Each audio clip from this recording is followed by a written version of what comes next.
Hi, and welcome back to On Track Tips. My name is Jason Weiser, and you're listening to Get on Track, Stay on Track. And we're helping your small business one expert at a time. And today, our expert is Martin Shervington. And today, we're going to be talking about which is better, a profile or a page for Google+. And in case you don't know Martin spent 15 years in the field of working as an executive coach, business consultant, and marketing psychologist. He's the author of several books, including The Art and Science of Google+, Developmental Coaching, The Celebrity Coach, and I don't think of purple spotted oranges, or don't think of purple spotted oranges. I got to check that one out, but I didn't see it in print over there, so I'm really curious to find this one. Anybody that's interested in those books, there's a description in the sidebar. There's a link over there that'll take you to Martin's Amazon page, and you can pick up some of his books.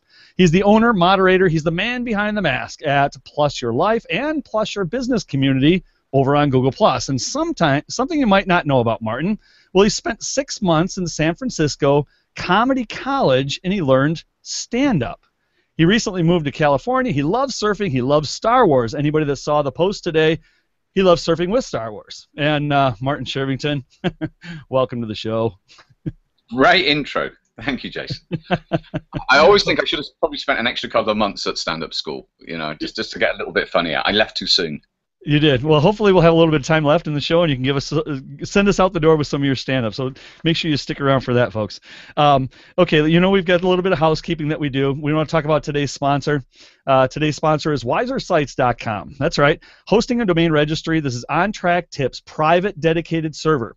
We've reserved a little bit of space for some of our closest friends. So if you're an On Track Tips subscriber, a follower, a client, or a friend, well, we've got something really special for you guys. We're faster because we don't stack thousands of websites on your shared space. We're more secure because we screen everyone that's using this hosting solution. We ensure that this server is not a home to a bunch of botnet attackers, malware launchers. You pay the same price that you would on most other shared environments, but at this time, we're only going to open this up to the first 25 people. These are clients, friends, on-track tip subscribers. You can host your website with our dedicated hosting for speed and security at shared hosting rates. wisersites.com. The only way you can get in, you got to call me. You got to talk to me. 231-432-8177. You got to request an application, get access to this exclusive service. Also, today, tweet chat. You know that we do that every week. We love it. So head on over to Twitter if you got a handle. Today's tweet chat question is, which do you use, a page or a profile? Make sure that you list your page or profile over there because we want to come over. We want to visit you. We want to support you. We want to follow you. Use the hashtag #OnTrackTips on Twitter. Which do you use, a page or a profile? And lastly, head on over to ontracktips.com and look for what? The big red button. You're right. Press that big red button. That's going to put you and I in contact, and I'm going to find you an expert like Martin Shervington, Guy Kawasaki, Chris Brogan, Andrea Vall, so many more that have been here at the On Track Tips show. What do you say, guys? You ready to get started? I'm sure, Martin, you're ready to start answering some questions, right? I am. Excellent. So, all right, first of all, we want to make sure that anybody that doesn't know, you want to give a really quick intro of who you are, and just let's prove to these people that are listening that you are, in fact, the expert, and you are qualified to handle today's topic. So, first of all, what makes you the expert? Let's start with, when did you join Google+, since that's what we're talking about. So I started properly on the 6th of March 2012. So I was in a kind of middle phase. I posted a few things as soon as Google Plus launched, but I didn't get it. So it was really from there, so what's that, about 2 years and 3 months, and that's when I've just focused all of my time, attention, probably most of the time about 15 hours a day. I'm connected on Google+. I get up early and you know, I've built the communities with a lot of help and all the support. Plus Your Life, Plus Your Business, and there's around about 12,000 people. No, 13. Oh, well, 12,000 people in both of them now, I think. So yeah, it's coming together.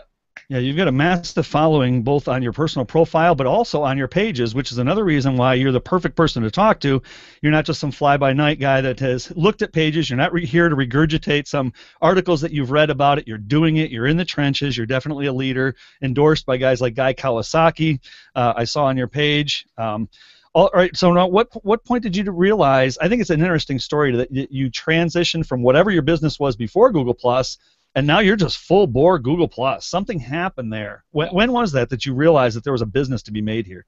probably on the 9th of March, about 3 days after I joined in 2012.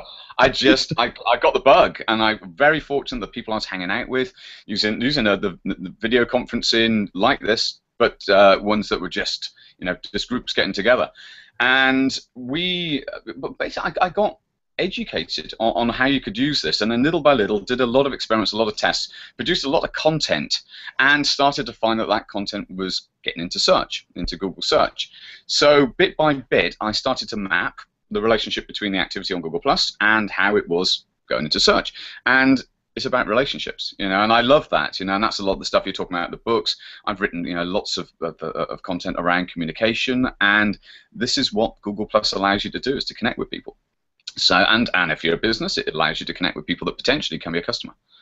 Ah, fantastic. So, and one last thing, what is Camoogling? Camoogling. So we've got, if you go, there's Camoogle.com. We've got a application that's going to allow for people who have circles, and this could be for a page or for an individual, to be able to give badges. So, for instance, as a community, plus your business, we're going to be able to give badges very soon for people that are going to be embedded on the website using an iframe. And so this is the whole idea of Camoogling being community on Google+, and we've now got the technology to allow that to spread out there. So that's coming very soon, everybody. Very soon. I'm excited. Excellent. So I'm going to throw up a couple quick comments here. Jake St. Peter, he says the Sherv needs no introduction. I think that's great. Also, Debbie's reminding us that things that are being, some comments that are going to be put into the stream are also going to appear over on Twitter using the hashtag OnTrackTips. So, guys, start asking your questions now. I mean, we've got Martin for the next half hour. If you're struggling with trying to decide between a page and a profile, get that question up and start asking those questions. So I think really let's start then with L. Williams, which we know to be Laura. She says, it's so confusing. I struggle with this. What really gets me is that the content is the same and it might be considered spam, and I need these answers. And then she also said that she just created a profile for my Hangout on Air, the Writing Biz. I created a page, but I really have no idea what to do with the darn thing. Is its purpose to be found in search, like web page? Yeah. Okay. Lots and lots of questions we have. Okay, so let's just go right into this. We're going to start out with the 5 reasons a profile is better than a page, and then we're going to come back and say the 5 reasons why a page is better than a profile. Why don't you just take it away, Martin, and just start educating us? Profile versus page. Yeah. So I'm going to adjust it a little bit away from profile versus page to profile and all. Let's say, because this is one of the starting points. Let's understand the relationship between these things. A profile is your digital identity, and I'm going to come through the points, but this is just to set the scene. So that's you, Jason, and that then connects to the content that you create on your website or any other hosting and within Google+. The page can connect to a website as well using something called rel equals publisher markup, and it means there's a relationship between your website and that page, and potentially there's a degree of traction that could be seen if that page gets built up, and it could benefit the website.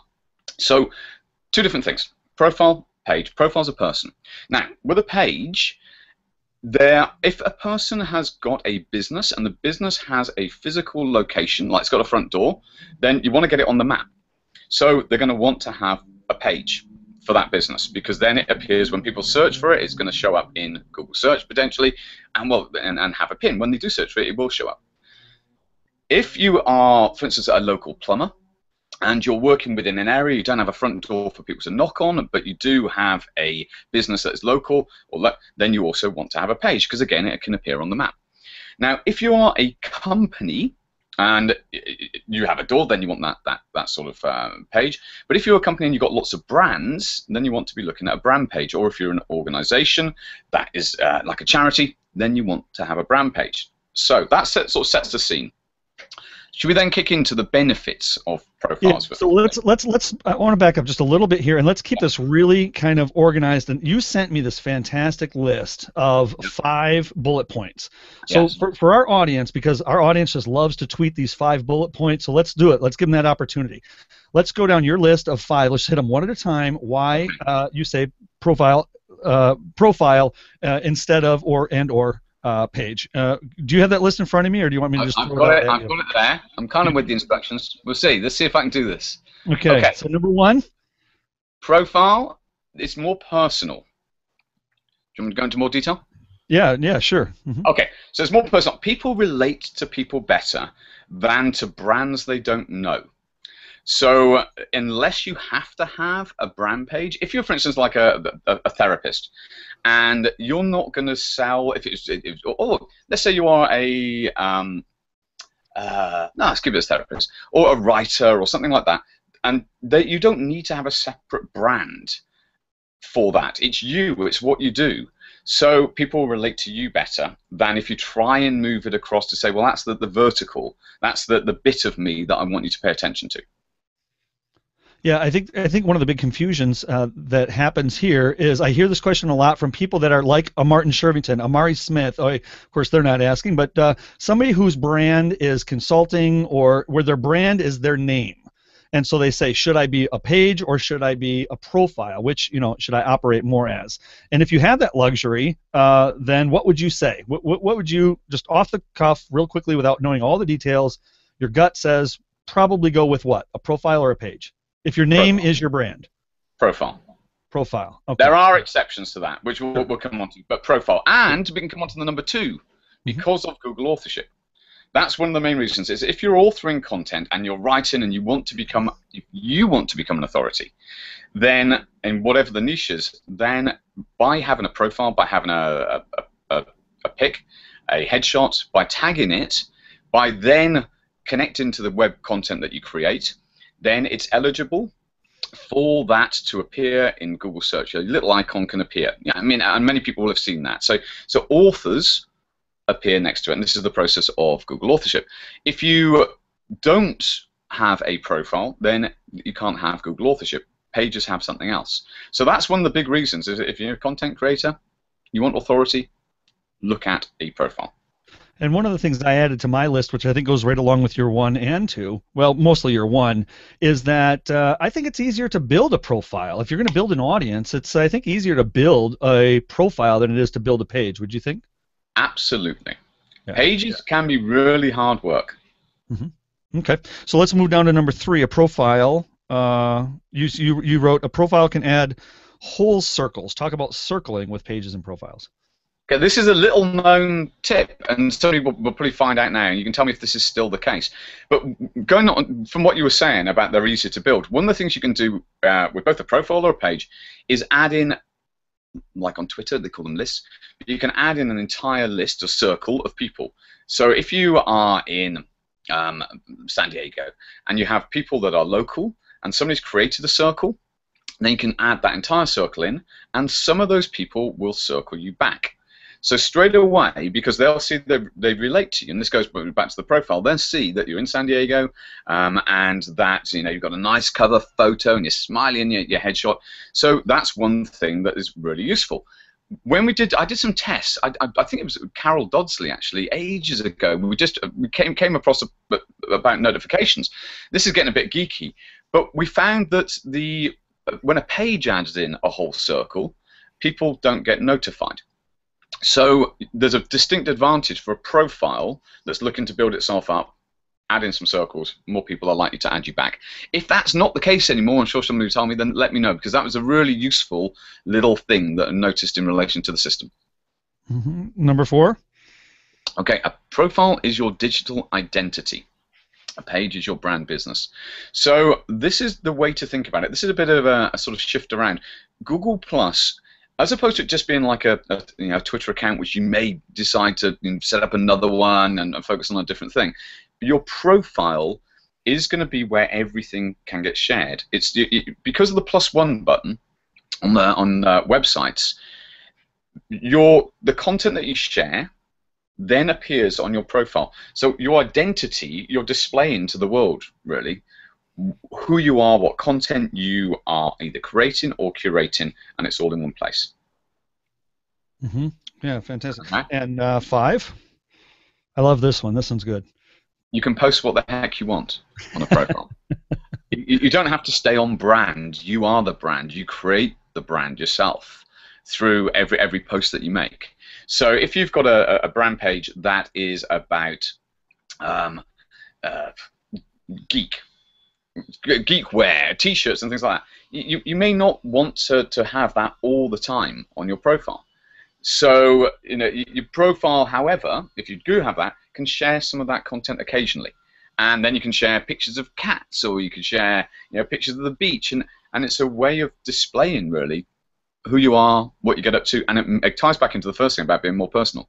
It helps people relate to you, and that's why profiles in good part are easier to build than pages. Well, and I But think too. there's advantages to pages as well, which we're going to come to. Sure, sure. And for me personally, I think that I've built my audience largely because of the relationships that I've built, and my audience have said over and again, we like you because we connect to you, because we like to hear more about you than just your business. I'm a moderator of Christians in Business Community, so you're going to get religious posts, you're going to get political posts because I live in Ukraine and there's a war going on right now. You're going to get social media posts because I'm passionate about social media, and you're going to hear about geek stuff. I do a post that I run quite often that says geek humor is the best humor, or nerd humor is the best humor, and those trend really well amongst the geek community. So yeah. That's what I love about that. Be yourself. I mean, you can really be yourself in a profile. I couldn't confuse people with all of that stuff, if I was only on my page.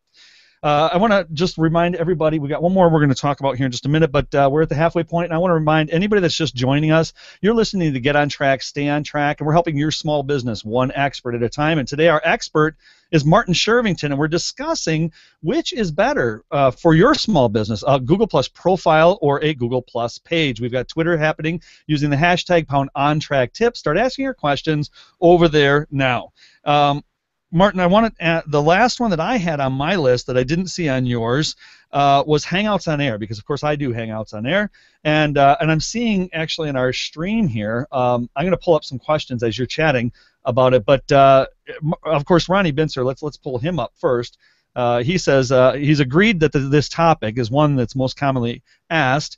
And it's good to see what you and Martin are going to come up with. So Ronnie, thanks for stopping by. But the reason why I point out Ronnie right now is because if you've got questions about the challenges of a page versus a profile and hosting Hangouts on there, you need to head on over to Hangout Mastery. Look up Ronnie Bincer, find his Hangout Mastery class. I mean, the guy is actually a wizard when it comes to some of those texts. Do you have anything you want to throw in, Martin, about Hangouts on Air pages and posts? Yeah, page and profiles. You can have a Hangout on Air from both your page or from a profile. One of the differences which we're going to come to is about managers.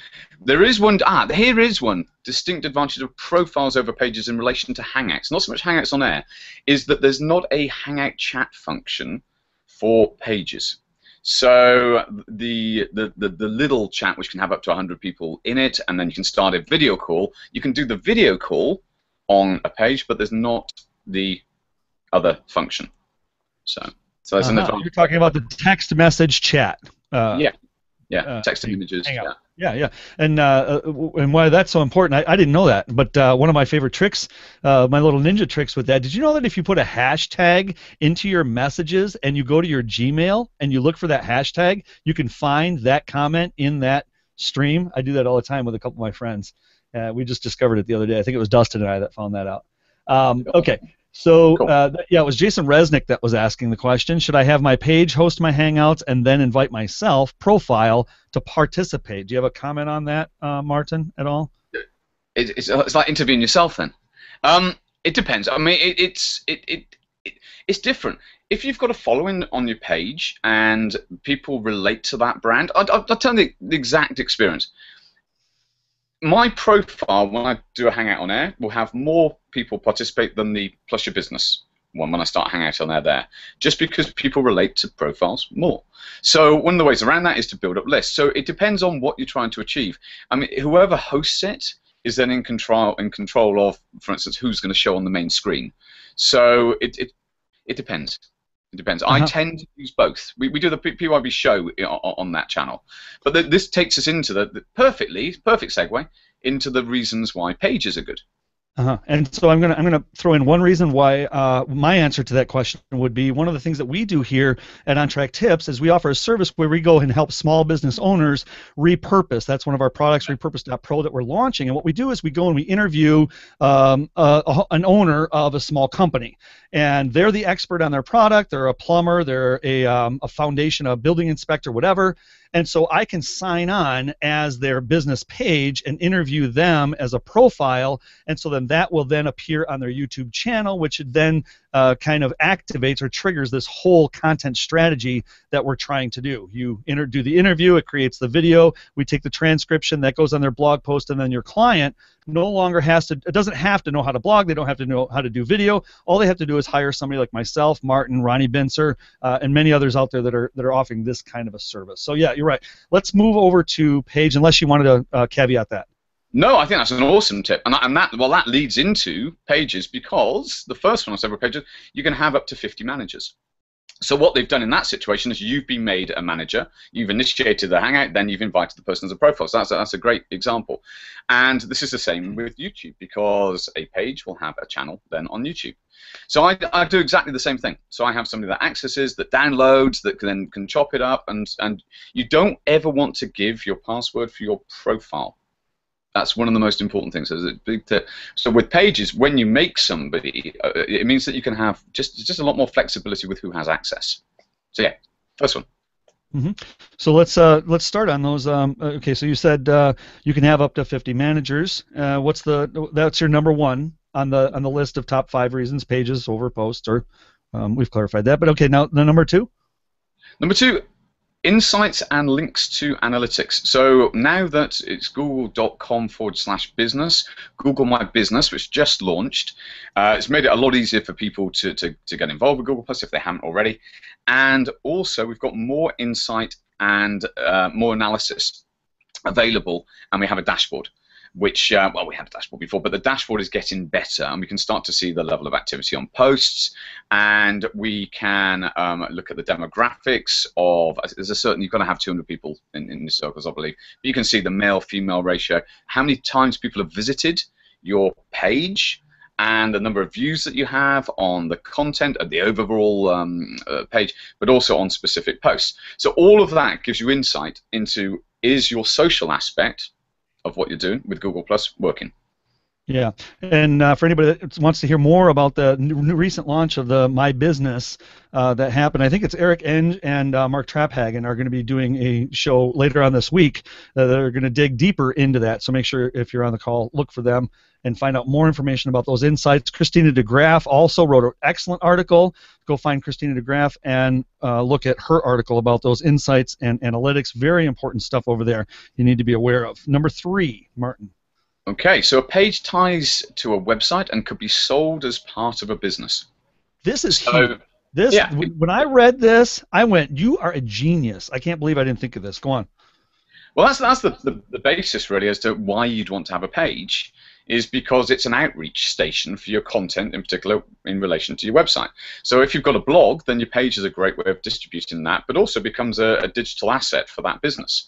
And the authority that the page builds up over time, because lots of people are engaging, and then potentially, that content as well could be appearing in search, even without it being in relationship directly to the Google authorship. So in its own right, it starts to create value. Yeah, so one of the biggest topics we have here too is scaling your business beyond yourself. We interviewed Rebecca Rivdis, had an amazing conversation there, which segued into outsourcing, which segued into building your business for the ultimate goal of possibly selling your business. And this is one of those things that's so foundational. I think if you ever ask yourself the question, which social network should I be on, this right here is on the top of my list now of why you absolutely have to be on Google Plus, because this is foundational for building a business that you hope to scale and then maybe at some point sell. Number 4, what do you have there? You can schedule your posts using tools like Buffer or Hootsuite. You can't do that on a profile. Now, you can use a tool called DoShare, which means that you use Google Chrome, and it's an extension, but the browser has to be open, so you can schedule posts on a profile. But if you want to really utilize social media tools like Buffer, it's going to be a page. And I find that, I mean, and some people will say, oh, you shouldn't schedule. I schedule for Plus Your Life, which has got a good number of people following it. I schedule it for Plus Your Business, and the engagement there's great. I couldn't do without scheduling posts. I couldn't keep up. So that's been wonderful, and that was Peg Fitzpatrick that put me onto that ages ago, because I was a little bit averse to it. I felt, no, you've got to do it all by hand. You need to actually, good tools. So that's a distinct advantage of a page. Yeah, and once you get your system in place, now you've got your VAs that can start doing that for you, scheduling for you, and you can now, instead of working on your business or working in your business, you're working on your business, right? We had that discussion earlier in one of our other interviews. Can I just add in what that means? You can focus on relationships. If you use these sorts of tools, you don't have to worry about the content being distributed. You can then go see who's engaging. You can plus one, you can comment, you can add them into circles, you can go and engage on their content as the brand page, and build the relationship with the brand. Absolutely. So as opposed to, you know, okay, this last one you have here, and I apologize that we're going so fast, but I know, hey, that's the beauty of HOAs. There's replay, and there's going to be a write-up. I'm certain that Martin's going to have a write-up. He's and of course I'll be having a write-up over at ontracktips.com, and you'll be able to get all these points. Your last point that you have, I think, is one of the most important, really. Yeah. So if people have that physical location or working within an area, they want to be on the map. You want to be shown up in Google search. That is a page, that's not a profile. So it's this is why they're very different beasts, but they work really well together. But definitely get your brand page or claim it. Search for your business, that's the thing. Search for your business online and see if there's a brand page which is auto-generated, and you can claim that page. Otherwise, you want to set one up, so you go to google.com/business and you can set it up from there. Yeah, we've got a product that we do that's called Google Unsorting, because what you do is you get these small companies that come in and they create pages and YouTubes and business pages, and then they realize their maps hasn't been collected, and then they come to us and they're like, what do I do here? How do I get all these assets under one roof? And so one classic tip, now I don't know if this is still the case now that Plus My Business is out, but classically before that, you had to start your page as a local so that it would connect with your maps.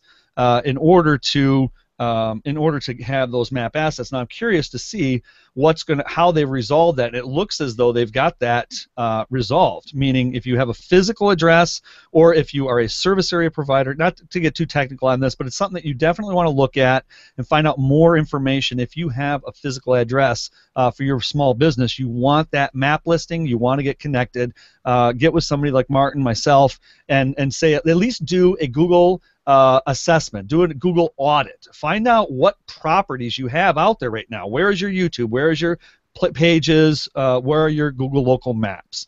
And see what you can do to get all those things working in unison for your company. Now the last one that I didn't see on your list, but I wanted to add there, we've heard some talk in the last 2 minutes. Man, what a big topic, but in the last 2 minutes, can we touch on advertising? And I know that you need a Google page to do the advertising, but Frank, I don't have any experience with it, but I know that you do. Talk a little bit about that. Yeah, well, this ties into Google AdWords. So when we're talking about advertising and Google and Google+, that's very much what's at the center. So one of the things you can do is generally promote your business using AdWords, or you could promote your page in particular using AdWords Express, which is a service which is for pages, and it's very simple to do, and it means it's more likely to show up in search when people are looking, particularly on mobile. And there is something called Plus Post Ads, which is still very early days, but it means that you can accelerate your content across the web using Google's display network, which is about 2 million sites. So that can take some of your posts and can push them outwards. So that's a little later for people really to explore. But the main thing is, I mean, Google AdWords is an incredible system. And if people aren't looking at that and aren't using that, that's the starting point. Because it means that you can pay per click and look at the conversions. And it's just a mathematical formula. You can just appear in search, people click it, you know how much that click is, how many people then convert to an action, for instance, fill in an inquiry form. You end up with the inquiry, how many of those do you then convert? And you just look at, well, how much did I spend? How many people did I need to get that person to fill in, to get that person to convert to business? And you can see it. And you go, oh, it cost me $40 for the person to get in touch with me and to buy what I have. Would I pay $40 again? Yes, I would. Wonderful. So it's a very simple formula using AdWords. So it ties directly in. Last week on my interview, I talked with James Wedmore, who is largely an internet marketer, though he is famous on YouTube. And I asked him the question, which is your favorite social network? And his answer was Facebook, but only because of advertising. And one of the comments on the stream really struck me. It was Tom Rolfson. Martin, I'm sure you're familiar with Tom. Yeah. And Tom writes, and he said, I might be in the minority camp here, but it's the millions, all caps, millions of businesses that have no interest in participating here, referring to Google+, because of there being no ads and thus so little means of recouping their ROI here versus Facebook. In nearly 3 years now, I've seen companies large and small, they've come here, they've seen minimal interaction, and they have no way to monetize this channel, and so they leave.